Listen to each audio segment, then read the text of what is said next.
நீர் எங்களை கழுவுகிறீர் ஐயா. எங்க சிந்தைகளை நீங்க பரிசுத்தப்படுத்துகிறீர் ஐயா. சத்துரு எய்த எல்லா அக்கினியாஸ்திரங்களில் இருந்து எங்களை நீர் விடுதலையாக்குகிறீர் ஐயா.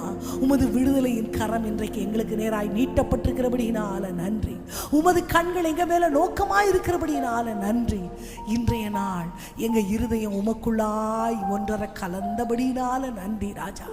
எந்தெந்த இருதயங்கள் தோய்ந்து போய் இருந்ததோ அவைகள் மறுபடியும் சீரமைத்து கட்டப்படுவதாக, உமக்குள்ளாய் ஒப்புரவாக்கப்படுவதாக அப்பா, மறுபடியுமாய் சீர்பொருந்தப்படுவதாக அப்பா. எல்லா பின்மாற்றங்கள் இயேசுவின் நாமத்தில் மறுபடியுமாய் மறுபடியுமாய் மறுபடியுமாய் மறுபடியுமாய் கட்டப்படுவதாக ராஜா. நன்றி செலுத்துகிறோம்ப்பா. உமது திருநாமத்தை என்றென்றேக்கு நாங்கள் தொழுது கொள்ளுகிறோம். ஒவ்வொரு நாளும் நாங்கள் பலிபீடம் கட்டுகிறோம். ஒவ்வொரு நாளும் நாங்கள் பலி செலுத்துகிறோம். சுகந்த வாசனையாய் நீர் அவைகளை முகருகிறபடியினால நன்றி அப்பா.